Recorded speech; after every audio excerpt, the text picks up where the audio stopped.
Hello and welcome back friends. आज हम बात करेंगे कि राइटिंग मॉड्यूल में इवैल्यूएशन किन बेसिस पे की जाती है। राइटिंग मॉड्यूल में एक अच्छा बैंड लेने के लिए ये जानना बहुत ज़रूरी है कि हम जो भी आंसर लिखेंगे या जो भी पैराग्राफ लिखेंगे और अपने राइटिंग स्किल्स को डिमॉन्स्ट्रेट करेंगे, उनको किन बेसिस पे इवैल्यूएट किया जाएगा।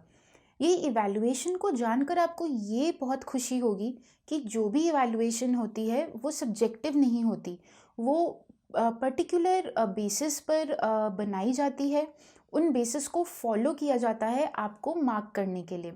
इससे क्या होता है कि आपने जो भी आंसर लिखा है, अगर आप इस इवैल्यूएशन मेथड को फॉलो कर रहे हैं तो जैसा भी आंसर आप लिखेंगे उसमें आपको अच्छे मार्क्स ज़रूर मिलेंगे। So without further ado let's learn कि राइटिंग मॉड्यूल में इवैल्यूएशन कैसे की जाती है।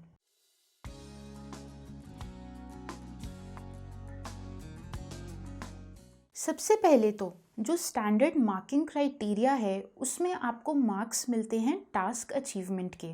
ये जो 4 पॉइंट्स आपको यहाँ पर दिख रहे हैं, task achievement, coherence and cohesion, lexical resource, grammar range and accuracy, इन चारों को ही 25%, 25% एंड 25% में डिवाइड कर लीजिए। मतलब जो भी आपका आंसर है उसमें 25% मार्क्स तो टास्क अचीवमेंट के होंगे। मान लीजिए आपका आंसर 10 मार्क्स का है, तो उसमें से जो 25% मार्क्स हैं, 100 मार्क्स में से मान लीजिए 25 मार्क्स आपको मिल जाएंगे अगर आपने अपना टास्क अच्छे से अचीव कर लिया है। टास्क अचीवमेंट कैसे करते हैं वो मैं आपको बताऊंगी। उसके बाद उसी तरह बाकी 25 मार्क्स आपको मिलेंगे अगर आपका आंसर कोहेरेंट है और कोहेसिव है। उसी तरह बाकी 25 मार्क्स आपको मिलेंगे अगर आपने एक अच्छी वोकैबुलरी या लेक्सिकल रिसोर्स डेमॉन्स्ट्रेट किया है। एंड फाइनली बाकी 25% मार्क्स या 25 मार्क्स आपको तब मिलेंगे जब आप डिमॉन्स्ट्रेट करेंगे कि आपकी ग्रामर बिल्कुल करेक्ट है और आपकी ग्रामर रेंज भी अच्छी है, अबव एवरेज है। इन चारों ही बातों का क्या मतलब होता है वो मैं आपको एक्सप्लेन करूँगी। ये जानना बहुत ज़रूरी है कि हमारी मार्किंग किन बेसिस पे हो रही है। सबसे पहले तो टास्क अचीवमेंट जो राइटिंग टास्क 1 के लिए होती है एंड राइटिंग टास्क 2 के लिए होती है, दोनों में एक छोटा सा एंड सटल डिफरेंस होता है, लेकिन उस डिफरेंस को समझना बहुत ज़रूरी है। टास्क अचीवमेंट का मतलब है कि जो भी आपको प्रॉम्प्ट दिया गया है या क्वेश्चन दिया गया है, उस क्वेश्चन को पढ़कर आप अपने रिस्पॉन्स को कितना एक्यूरेटली फॉर्म्युलेट करते हैं और लिखते हैं, उसको हम कहते हैं टास्क अचीवमेंट। मान लीजिए आपसे पूछा जाता है कि एक टीचर बनने के क्या एडवांटेजेस एंड डिसएडवांटेजेस हैं, तो ये आपका टास्क है, आपको बताना है कि क्या एडवांटेजेस एंड डिसएडवांटेजेस हैं। जब आप इस क्वेश्चन को एक्यूरेटली आंसर करेंगे, एक्यूरेट का मतलब है जो सबसे इम्पॉर्टेंट बातें हैं टीचर बनने के लिए, मान लीजिए एक्सपीरियंस होना, अच्छी सैलरी होना या अच्छी सैलरी ना मिलना, या फिर बच्चों के साथ एक कनेक्शन बना पाना, ये सारी चीज़ें एक टीचर की क्वालिटीज़ हैं। इनको हम एडवांटेजेस और डिसएडवांटेजेस में यूज़ कर सकते हैं। तो ये जब आप एक अच्छा रिस्पॉन्स फॉर्म्युलेट करेंगे, एक्यूरेट रिस्पॉन्स मतलब कि जो सबसे ज़्यादा इम्पॉर्टेंट और रेलिवेंट इन्फॉर्मेशन है उसको लिखेंगे, तब आप अपने टास्क को अचीव करेंगे और तब आपको मिलेंगे टास्क अचीवमेंट के वो 25% मार्क्स। उसके बाद कोहेजन एंड कोहेरेंस का मतलब है कि आपका जो आंसर है, जो आपने पैराग्राफ लिखा है, वो कितना ज़्यादा उसमें कितनी ज़्यादा क्लैरिटी है और कितनी ज़्यादा फ्लुएंसी है। क्लैरिटी को दिखाने के लिए हम कनेक्टर्स, टॉपिक सेंटेंसेस, ऐसी ऐसी चीज़ों का यूज़ करते हैं जिससे कि हम अपनी बात को एक और ज़्यादा क्लैरिफाइंग मोड में रीडर के सामने रख पाएँ। वहीं पर कोहेजन का मतलब होता है कि हमने जो भी आंसर लिखा है उसमें एक फ़्लो है। फ़्लो का मतलब कि एक बात दूसरे से कनेक्ट हो रही है, दो बातों के बीच में कोई एब्रप्टनेस नहीं है। जब आप एक बात से दूसरी बात पे जा रहे हैं तो दोनों के बीच में एक कनेक्शन है और रीडर को पढ़ते समय उस पूरे लॉजिकल फ़्लो को फॉलो करते हुए कोई दिक्कत नहीं हो रही है, प्रॉब्लम नहीं हो रही है। जब आप ये चीज़ें करेंगे तो हम कहेंगे कि आपका आंसर या आपका पैराग्राफ कोहेसिव था। तो याद रखिए कि कोहेरेंस एंड कोहेजन का मतलब है clarity and fluency.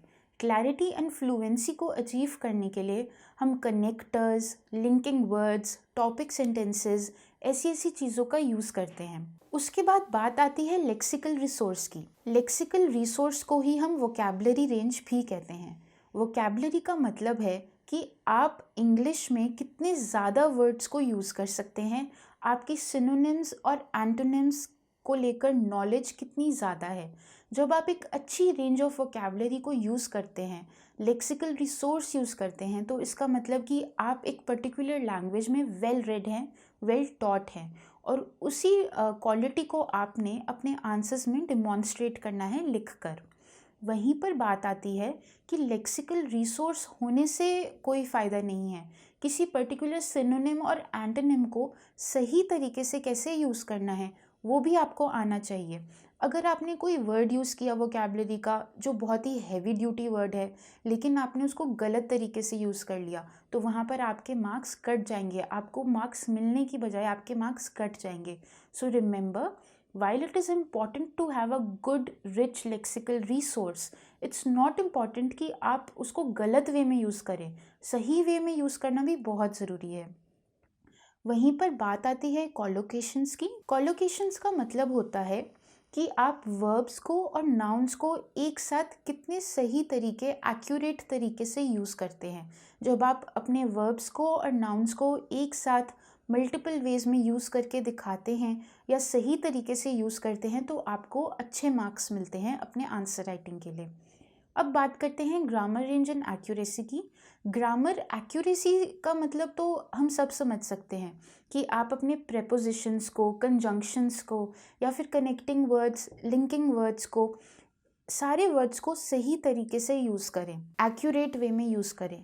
Grammar range का मतलब होता है कि आपने ग्रामर स्ट्रक्चर्स, अलग अलग ग्रामर स्ट्रक्चर्स को लेकर आपकी नॉलेज कितनी है ये भी डिमॉन्स्ट्रेट करना है। फॉर एग्ज़ाम्पल कि आप एंड को, द को, एंड को कैसे यूज़ करते हैं, वहीं पर कॉमा को कैसे यूज़ करते हैं, सेमीकोलन को कैसे यूज़ करते हैं, या फिर आप अपनी कंजंक्शंस को देयरफॉर, नीदर, ईदर, इन सारे वर्ड्स को कैसे यूज़ कर रहे हैं, या फिर यूज़ कर भी रहे हैं या नहीं कर रहे हैं। तो this includes your grammar range and accuracy. जब आप इन चारों चीज़ों को फॉलो करेंगे और अपने आंसर्स को बिल्ड करेंगे, तो you will start getting a good band. Because आपका जो इवैल्यूएशन हो रहा है वो किसी भी सब्जेक्टिव बेसिस पे नहीं हो रहा है, वो इन चार बेसिस पे हो रहा है, चार फाउंडेशंस पे हो रहा है। And if you follow these foundations, that means कि आप एक अच्छा बैंड ले सकते हैं। Here I have for you the public version of band descriptors. इसको पढ़ना बहुत ज़रूरी है। एक बार आप इसे पढ़ेंगे तो आप ये बात समझ पाएंगे कि आखिर आपको राइटिंग टास्क में अचीव क्या करना होता है, किन बेसिस पे आपको इवैल्यूएट किया जा रहा है। अब यहाँ पर आप देखेंगे कि आपके लिए अलग अलग बैंड्स लिखे हुए हैं और उन बैंड्स के आगे इवैल्यूएशन कैसे होती है वो भी आपके लिए लिखी हुई है। तो 9 तो हमें पढ़ने की ज़रूरत नहीं है, क्योंकि 9 का मतलब है कि जो भी 4 बेसिस थे, task achievement, coherence and cohesion, lexical resource, grammatical range and accuracy, चारों को ही राइटर ने बहुत अच्छे से यूज़ किया है। यहाँ पर अगर आप कुछ पढ़ना चाहते हैं जो आपके लिए एक्चुअली यूज़फुल है, तो आप बैंड 6 को एंड बैंड 7 को पढ़िए। इन दोनों को पढ़ने से आपको पता चलेगा कि एक्चुअली आप मिस्टेक्स कहाँ पर करते हैं, जिसकी वजह से आप अपने आंसर्स में मार्क्स को खो देते हैं। फॉर एग्ज़ाम्पल बात करते हैं बैंड 6 की, for writing task 1, task achievement. यहाँ पर लिखा है कि एकेडमिक आइल्स में राइटिंग टास्क 1 में जो भी स्टूडेंट प्रेजेंट करेगा एक ओवरव्यू अप्रोप्रिएटली इंफॉर्मेशन को सिलेक्ट करके, मतलब जो भी आप इंफॉर्मेशन यूज़ कर रहे हैं, you have to make the right choice of information to use in your answer. मैंने आपको पिछली वीडियो में भी बताया था कि जब आप अपना राइटिंग टास्क 1 करते हैं एकेडमिक आइल्स के लिए या फिर जनरल आइल्स के लिए, तो आपने याद रखना है कि जो मोस्ट इम्पॉर्टेंट इन्फॉर्मेशन है, मोस्ट रेलिवेंट इन्फॉर्मेशन है, उसी को आप अपने आंसर में मेंशन करें। टास्क अचीवमेंट में इसी चीज़ के आपको मार्क्स मिलते हैं। वहीं पर जीटी में आपको इस बात का ध्यान रखना है कि आप अपने आंसर में ये क्वालिटी डिमॉन्स्ट्रेट कर सकें कि जो लेटर आप लिख रहे हैं वो लेटर किस पर्पस से लिखा जा रहा है वो आपके दिमाग में बिल्कुल क्लियर है। जब आप इस क्वालिटी को डिमॉन्स्ट्रेट करेंगे अपने आंसर के थ्रू, तब आपको अच्छे मार्क्स मिलेंगे, तब कहा जाएगा कि आपने अपना टास्क अचीव किया and you deserve the marks for it. वहीं पर एक बहुत छोटी सी बात यहाँ पर लिखी है कि अक्सर बैंड 6 वाले स्टूडेंट्स क्या गलती करते हैं, वो इनएडिक्वेट फीचर्स को यूज़ कर कर अपना आंसर यूज़ करते हैं, आंसर लिखते हैं। मतलब जो भी आंसर उन्होंने लिखा है उसमें कहीं कहीं तो उन्होंने एक्यूरेट इन्फॉर्मेशन को यूज़ किया है, लेकिन अपने 150 या 200 वर्ड्स के आंसर में उन्होंने ऐसी भी इंफॉर्मेशन को यूज़ कर लिया और लिख दिया जो इररिलेवेंट थी, जो इनअप्रोप्रिएट थी, जिसकी ज़रूरत नहीं थी। जब आप अपने टास्क अचीवमेंट में मार्क्स ढूंढते हैं या मार्क्स लेने की कोशिश करते हैं, तो आपको सिर्फ वही इन्फॉर्मेशन यूज़ करनी है जो एक्यूरेट है and most relevant, most important है। अगर आप इस इंफॉर्मेशन के बाहर जाके कुछ लिखते हैं तो उसके मार्क्स आपको नहीं मिलेंगे। As a matter of fact आप अपने वर्ड्स की लिमिट को वेस्ट कर देंगे, अपने टाइम को वेस्ट कर देंगे। So always pick information that is most useful in order to get good marks as part of your task achievement. वहीं पर बैंड 6 के स्टूडेंट्स कोहेरेंस एंड कोहेजन में क्या करते हैं, उनकी इंफॉर्मेशन और आइडियाज़ एक अच्छे प्रोग्रेसिव वे में स्ट्रक्चर्ड होती है। मतलब एक एक कर कर वो अपनी इन्फॉर्मेशन के बारे में बात करते हैं। जब वो अपनी इन्फॉर्मेशन के बारे में बात कर रहे हैं तो रीडर उनके आंसर को पढ़ के कंफ्यूज नहीं होगा, उनमें उनका जो फ्लो है, जो लॉजिकल फ्लो है आंसर्स का, उसको अच्छे से फॉलो कर पाएगा। इसको हम कहेंगे coherence and cohesion of a person who gets a band 6। लेकिन यहाँ पर वो गलती क्या करते हैं, may not always use referencing clearly और अप्रोप्रिएटली। मतलब जब आप अपना आंसर लिख रहे हैं विजुअल रिप्रेजेंटेशन को इंटरप्रेट करने के लिए, तो जो आप इंटरप्रिटेशन कर रहे हैं या रेफरेंसिंग कर रहे हैं वो क्लियर नहीं है।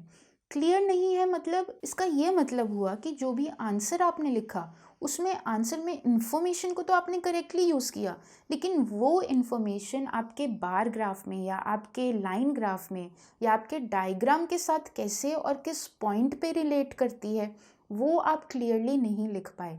जब आप ऐसा करेंगे तो आप अपनी कोहेजन और कोहेरेंस मतलब क्लैरिटी एंड फ्लुएंसी के लिए मार्क्स को लूज़ कर देंगे। सो मेक श्योर कि जब आप अपने राइटिंग टास्क 1 को अटेम्प्ट कर रहे हैं तो आप इन बातों का ध्यान रखें। बात करते हैं लेक्सिकल रिसोर्स की। यहाँ पर जो भी स्टूडेंट है वो अपने स्पेलिंग्स में कोई मिस्टेक कर रहा है या वर्ड फॉर्मेशन में कोई मिस्टेक कर रहा है या फिर कोई ऐसी मिस्टेक कर रहा है जिससे जो पॉइंट वो कम्युनिकेट करना चाह रहे थे वो कर नहीं पाए, क्योंकि उन्होंने वोकैबुलरी को गलत वे में यूज़ कर लिया या किसी ऐसे वर्ड को यूज़ कर लिया जो ठीक नहीं था उस जगह के लिए। वहाँ पर they will lose marks for lexical resource. यहाँ पर it will be really helpful अगर हम बैंड 8 के स्टूडेंट के लेक्सिकल रिसोर्स को पढ़ें। So let's do that. सबसे पहले तो एक बैंड 8 लेने वाला स्टूडेंट एक वाइड रेंज ऑफ वोकैबुलरी दिखाता है, फ्लुएंटली एंड फ्लेक्सिबली उसको यूज़ करता है, प्रिसाइज मीनिंग्स जो हैं वर्ड के वो ही यूज़ करता है। मतलब जो भी वोकैबुलरी आप यूज़ कर रहे हैं, वो जो वर्ड्स आप यूज़ कर रहे हैं, उनका जो प्रिसाइज मीनिंग है वो अप्रोप्रिएटली आपके आंसर में फिट होता है, आपके सेंटेंस में फिट होता है। उसी तरह वहाँ पे वो स्किलफुली मतलब ऐसे स्किल्स दिखाते हैं, अनकॉमन लेक्सिकल आइटम्स मतलब ऐसी वोकैबुलरी को यूज़ करके दिखाते हैं जो अनकॉमन है और उसको बहुत स्किलफुली यूज़ करते हैं।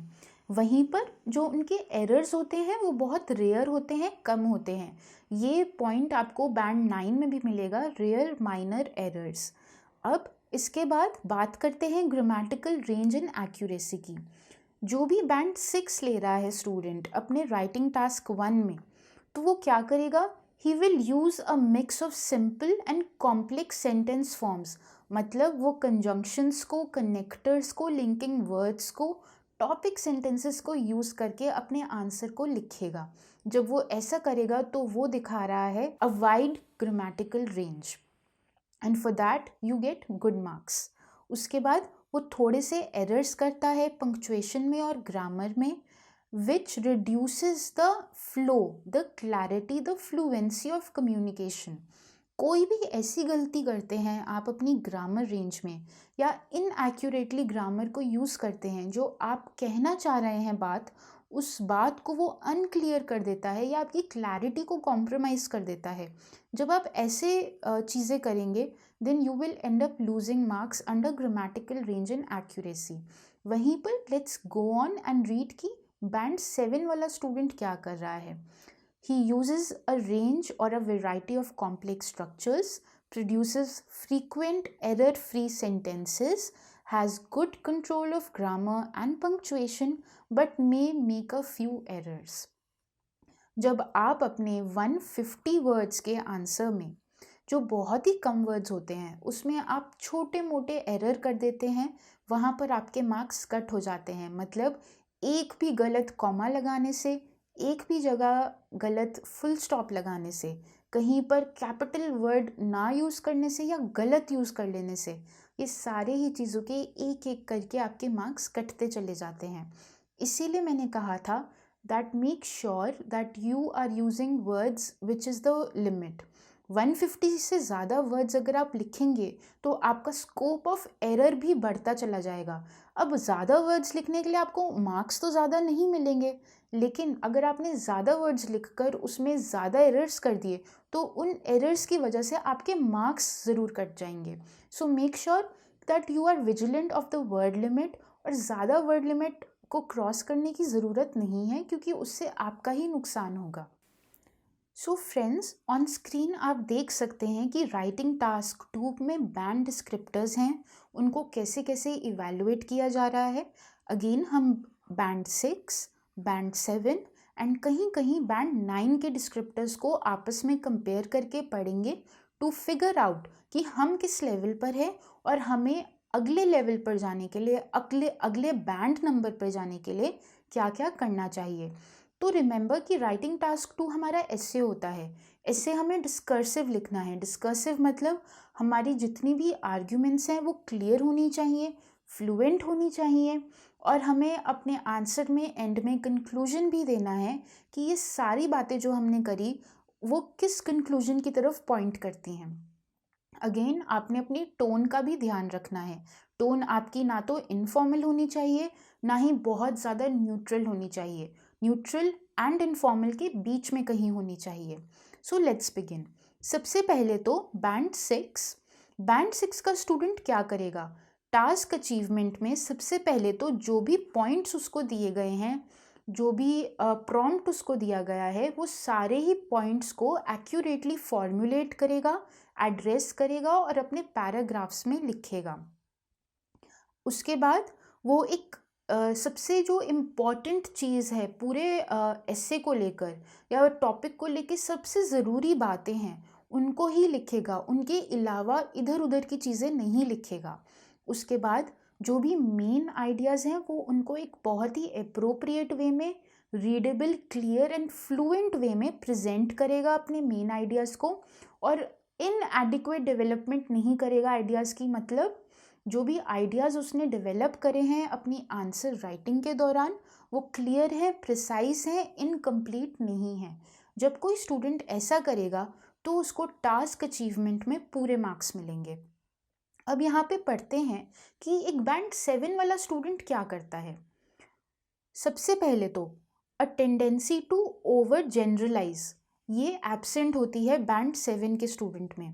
आपने एक बात का बहुत ध्यान रखना है, जो भी आंसर आप अपने एसे राइटिंग में लिखेंगे उसमें आपने कोई भी जनरलाइजेशन नहीं देनी है। जनरलाइजेशंस को कैसे अवॉइड करते हैं वो मैं आपको सिखाऊंगी अगली वीडियो में। बट रिमेंबर, अगर आप ओवर जनरलाइज करते हैं, स्वीपिंग कमेंट्स देते हैं, तो आपके मार्क्स काट लिए जाएंगे। उसके बाद बात करते हैं कि कोहेरेंस एंड कोहेजन कैसे लाई जाती है अपने एसे में। सबसे पहले तो इन्फॉर्मेशन को अच्छे से अरेंज किया जाता है, आइडियाज़ को कोहेरेंटली मतलब क्लियर एंड फ्लुएंट वे में आगे आगे ले जाया जाता है। उसके बाद कोहेसिव डिवाइसेस को यूज़ किया जाता है। कोहेजन सिर्फ सेंटेंसेस के बीच में नहीं होनी चाहिए, विद इन पैराग्राफ्स भी होनी चाहिए। एंड रिमेंबर, कोहेजन लाने के चक्कर में आपने बिल्कुल भी ऐसा नहीं साउंड करना है कि आप फॉर्मल हो गए हैं या मैकेनिकल हो गए हैं। All of that will make you lose marks. उसके बाद जो आप रेफरेंसिंग यूज़ कर रहे हैं अपने टास्क अचीवमेंट के लिए, वो क्लियर होनी चाहिए। मतलब if you are referring to something in your paragraph, in your answer, that reference should be very clear to the reader. जहाँ पर भी वो रेफरेंस एम्बिगुअस हो जाएगा, आपको इमीडिएटली वहाँ पे आपके मार्क्स काट लिए जाएंगे। इसी को कंपेयर करते हैं एक बैंड 7 के स्टूडेंट से। सबसे पहले तो वो लॉजिकली अपने आंसर को ऑर्गेनाइज करता है, इन्फॉर्मेशन को, क्लियर प्रोग्रेशन होता है, मतलब क्लियर, प्रिसाइज, फ्लुएंट वे में उसका एस्से आगे बढ़ता है। वो एक रेंज ऑफ कोहेसिव डिवाइसेस को सही तरीके से यूज़ करता है, और जो सेंट्रल टॉपिक है अपने पैराग्राफ का, अपने जो सेंट्रल टॉपिक उसको क्वेश्चन में दिया गया है या प्रॉम्प्ट में दिया गया है, वो उससे डाइग्रेस नहीं करता, उसी पे स्टिक रहता है, उसी को फॉलो करता है, इधर उधर की बात नहीं करता। वो अपने वर्ड्स को, वर्ड लिमिट को मिस यूज़ नहीं करता, वेस्ट नहीं करता। अब बात करते हैं लेक्सिकल रिसोर्स की। एक बैंड 6 का स्टूडेंट क्या करता है? He uses adequate range of vocab for the task, and he also demonstrates use of less common vocabulary. लेकिन कहीं कहीं पर वो इस वोकैबलरी को यूज़ करने में गलतियाँ कर देता है, उसकी वजह से उसके मार्क्स कट हो जाते हैं। So remember, if you are using your vocabulary, you have to use it correctly. अगर आपने कोई ऐसा वर्ड यूज़ किया है जिसके यूज़ को लेकर आप श्योर नहीं हैं, then simply erase that word and use another word in place of it, या फिर अपने सेंटेंस को चेंज कीजिए, अपनी बात को किसी और तरीके से कहिए। जब आप ऐसा करेंगे, so the marks which you would have lost by using inaccurate vocabulary, आप उससे बच जाएंगे। रिमेंबर, कोई भी ऐसा वर्ड आपने नहीं यूज़ करना है जिसका मतलब आपको श्योर नहीं है। नाउ एक बैंड 6 का स्टूडेंट माइनर एरर्स करेगा अपनी स्पेलिंग्स में, अपने वर्ड फॉर्मेशन में, जिसकी वजह से जो क्लियर आइडिया है वो ठीक से कम्युनिकेट नहीं हो पाएगा।